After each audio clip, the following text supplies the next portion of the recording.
अस्सलाम वालेकुम नाज़रीन, मैं हूं आपका अपना होस्ट इफ्तिखार अहमद आपके अपने channel Iftikhar voice for justice के साथ। आज जो मौजू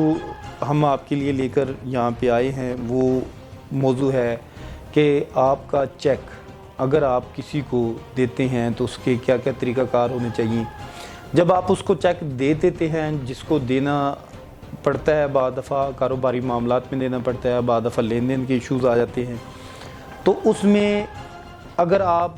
बर वक्त वो पेमेंट नहीं करते, चेक वापस नहीं होता, तो क्या कॉन्सिक्वेंसेस आपको फेस करना पड़ते हैं। और दूसरी सूरत क्या होती है कि आपका चेक खुदा ना खास्ता गिर गया है, चोरी हो गया है, तो उसमें आपके पास क्या ऐसा प्रोसीजर होता है जिसमें आप मैक्सिमम उससे बच सकते हैं, या आपके लेन देन में किसी ने आपका चेक जो है आपके ख़िलाफ़ मिसयूज़ करने जा रहा है, तो उसमें भी आपके पास क्या रेमेडीज़ होती हैं, क्या तरीक़ाकार होते हैं, आप कैसे उसमें बच सकते हैं। अगर आपके पास किसी ने चेक दे दिया है और आपको पेमेंट नहीं कर रहा, तो आपके पास अगर चेक है तो आप उसमें कैसे उसको इस्तेमाल कर सकते हैं। हम इस पे आप डिटेल में ये बहस करने जा रहे हैं कि ये होता है क्या है, करता है। अब दोनों रुखों को हमने देखना है। एक रुख तो हमने ये देखना है कि हमने अगर किसी को चेक दिया है तो हमारे ख़िलाफ़ क्या क्या एक्शंस हो सकते हैं। अगर हमसे ज़बरदस्ती हो गई है या हमसे कोई गलत तरीके से ले लिया गया है तो फिर उसमें कैसे बचा जा सकता है। दूसरा रुख ये है कि हम चेक ले रहे हैं और देने वाला जो उसकी रकम नहीं देता, अमाउंट नहीं देता, तो फिर हम उसके ख़िलाफ़ क्या लाहे अमल अख्तियार कर सकते हैं, जिससे और कौन सा कानून जो हमें अख्तियार देता है कि हम उसके ख़िलाफ़ कार्रवाई कर सकें। इसमें जो पाकिस्तानी कवानीन हैं उसमें सबसे पहले तो ये चीज़ देखी जाती है, पाकिस्तान कोर्ट जिसको ताज़ीरात पाकिस्तान कहा जाता है, वो इसकी दफ़ा जो है 489 इसको डील करती है, जिसमें कहा जाता है कि चेक जो है डिसऑनेस्टली इशू किया जाए towards the repayment of loan or fulfilment of an obligation which is dishonoured on presentation shall be punished. आगे उस सेक्शन में इसकी सज़ा बताई गई है, जिसमें सज़ा बताई गई है 3 साल, इसमें उम्र कैद बताई जाती है और इसमें विद फ़ाइन है। ये सज़ा बाद में अमेंडमेंट होती है तो 5 लाख तक ये सज़ा बरकरार रहती है। 5 लाख से आगे की अमाउंट के लिए एक मुख्तलिफ सज़ा बताई जाती है।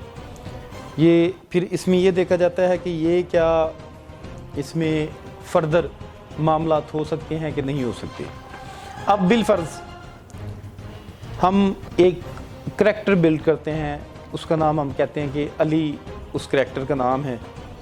उसने एक चेक दिया किसी शख्स को कि ये आप फ़लाँ तारीख़ को ये चेक मैं आपको दे रहा हूँ, फ़लाँ तारीख़ को आपने ये चेक बैंक में देकर ये अमाउंट ले लेनी है।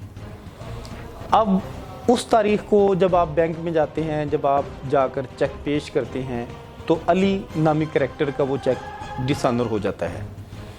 अब डिसऑनर होने के बाद आपके पास क्या रेमेडी बनती है। अब डिसऑनर होने की मुख्तलिफ वजूहात होती हैं, लेकिन सबसे बड़ी मेन वजह जो होती है वो होती है इनसफिशिएंट फंड्स, कि अकाउंट में रकम मौजूद ना होने की वजह से आपका जो चेक डिसऑनर हो गया। अब जब आप चेक डिसऑनर हो गया, आपको पता लग गया कि उस शख्स ने आपको बदनीति से ये चेक दिया,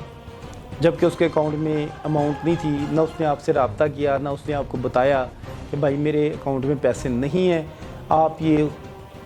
बैंक में जाकर चेक ना दें, तो मैं आपको इसका मुतबादल या तो पैसे दे देता हूँ या इसके अल्टरनेट कुछ नया चेक दे देता हूँ। तो फिर आपके पास क्या रेमेडी बचती है, आप कौन सा लाहा अमल अख्तियार कर सकते हैं जिसमें आप जाकर उस शख्स के ख़िलाफ़ जिसने आपको कर्ज़ की रीपेमेंट के लिए, कर्ज़ की वापसी के लिए जो चेक दिया है, वो डिसऑनर होने के बाद क्या उसमें सूरत हाल बनती है। आप एक दरख्वास्त लिखेंगे, जो SHO साहब जो मुतलका थाना होगा उस बैंक में जिसमें आपने चेक पेश किया और डिसऑनर हुआ, उस बैंक की हदूद में आप एक दरख्वास्त दे सकते हैं थाने में, उस थाने में देंगे जो उस बैंक की हदूद को लगता होगा। وہاں پہ آپ اس کی ڈسآنر سلپ لگائیں گے، چیک ڈسآنر سلپ کی کاپی اور چیک کی کاپی لگائیں گے. آپ اس میں وجہ لکھیں گے کہ یہ چیک نمبری فلاں فلاں شخص نے مجھے دیا اور اس غرض سے دیا کہ یہ اس نے مجھ سے جو ہے نا ری پیمنٹ آف لون کی غرض سے دیا تھا. تو اس میں جب آپ متعلقہ ایف ایچ او کے پاس درخواست دیتے ہیں تو وہ اس پہ کارروائی کرتے ہوئے اس شخص کے خلاف جو ایک 154 سی آر پی سی کے تحت مقدمہ درج کر دیتا ہے. اگر وہ نہیں کرتا تو پھر الٹرنیٹ جو ریمیڈی ہے 22 سے 22B کی ریمیڈی، اس میں آپ ایک ریٹ سیشنز کورٹ میں آپ کو عموماً اس میں مقدمہ کی ٹریک مل جاتی ہے. اس میں سب سے انٹرسٹنگ جو پہلو آتا ہے، جو کرائمز اور کرمنلز نے ایک نیا اس پہ ایکسپیکٹ نکالا ہے، وہ بڑا انٹرسٹنگ ہے، جو میں آج کی پریکٹس میں دیکھتا ہوں. اس پہ بہت کم میرے یوٹیوبر دوست جو لا چینلز چلا رہے ہیں انہوں نے روشنی ڈالی کہ میں نے بہت زیادہ جو ہائی پروفائل کیسز دیکھے ہیں جس میں آپ کہہ لیں کہ بہت بہت بڑے انویسٹرز ہیں، بینکرز ہیں اور بہت بڑے جو منسٹرز لیول کے لوگ ہیں وہ کیا کرتے ہیں، وہ اپنے دشمن کا چیک حاصل کرتے ہیں، پیسے دے کر کسی سے لے لیں، کسی طریقے سے لے لیں. اب جو کراچی کا ملزم ہے اس کا چیک ڈسآنر ہوتا ہے لاہور میں، پنجاب میں آ کر. اب جو پنجاب کا لاہور کا چیک ہے وہ ڈسآنر ہوتا ہے کوئٹہ کے اندر جا کے، بلوچستان کے اندر جا کر. اب اندراج مقدمہ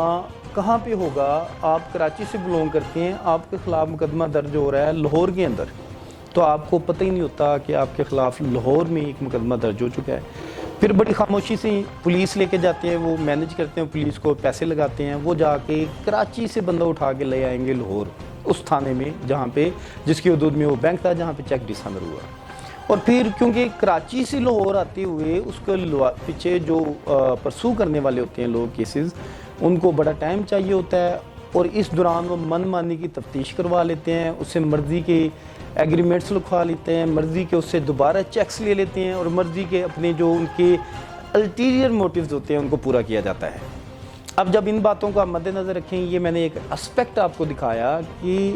قانون کو بیسیکلی بطور ٹول کیسے استعمال کر رہے ہیں لوگ. ایسا حالانکہ قانون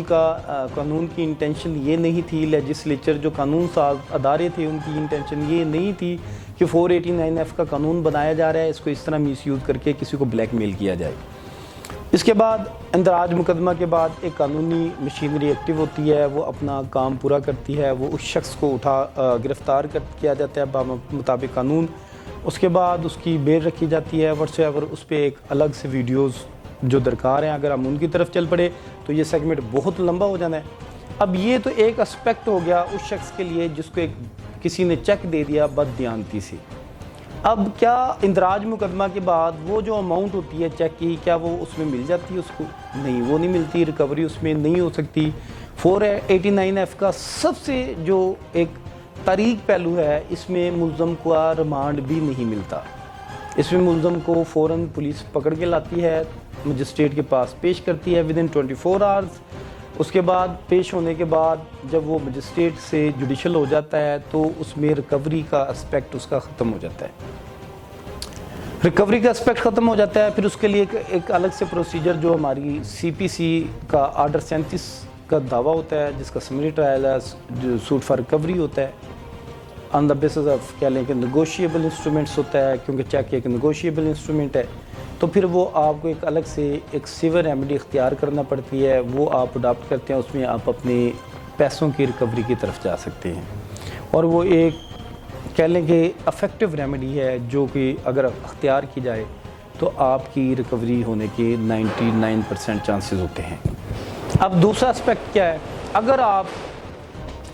آپ دوسری پارٹی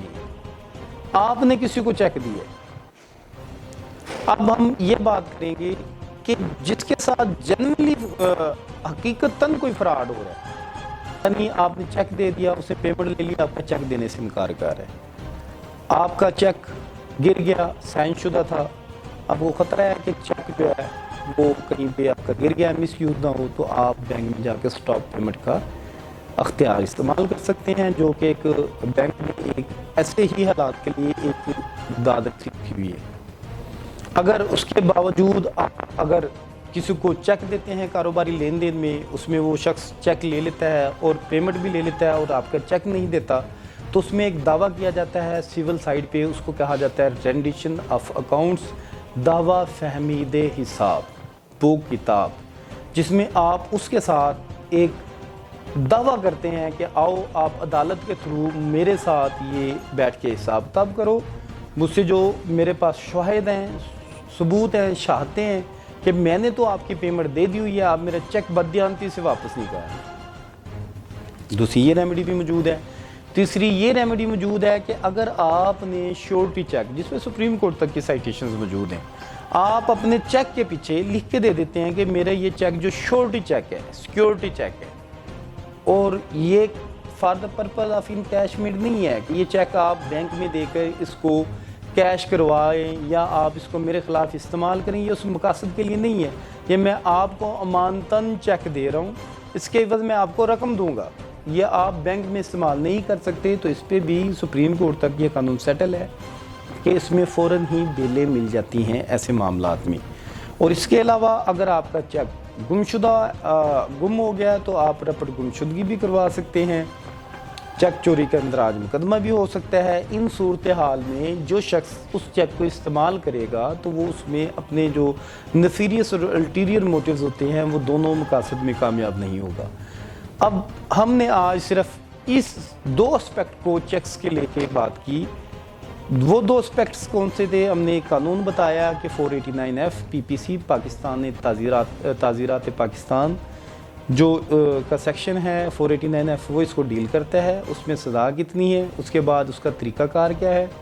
अगर आपको चेक आपको मिला है तो आप देने वाले के ख़िलाफ़ कैसे उसको मशीनरी को एक्टिवेट कर सकते हैं, जो लॉ की एक लॉ इन्फोर्समेंट एजेंसीज़ को हरकत में ला सकते हैं। दूसरी तरफ हमने उधर से बात की कि आपने किसी को चेक दिया है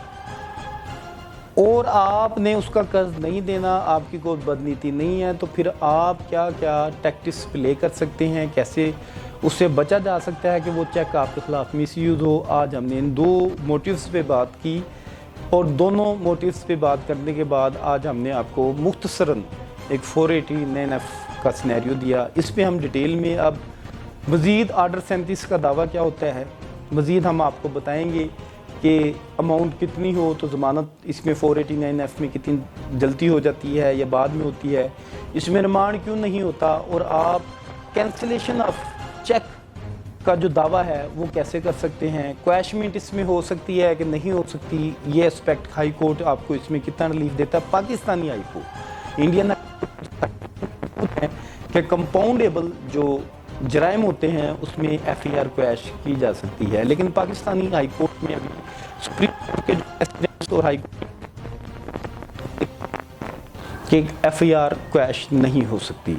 अब इसमें होता क्या है, हमारे बहुत सारे देखने वाले मेरे वकला भाई भी इस बात के बड़े ख़िलाफ़ होंगे कि मैं ये एस्पेक्ट आप नाजरीन को ये चीज़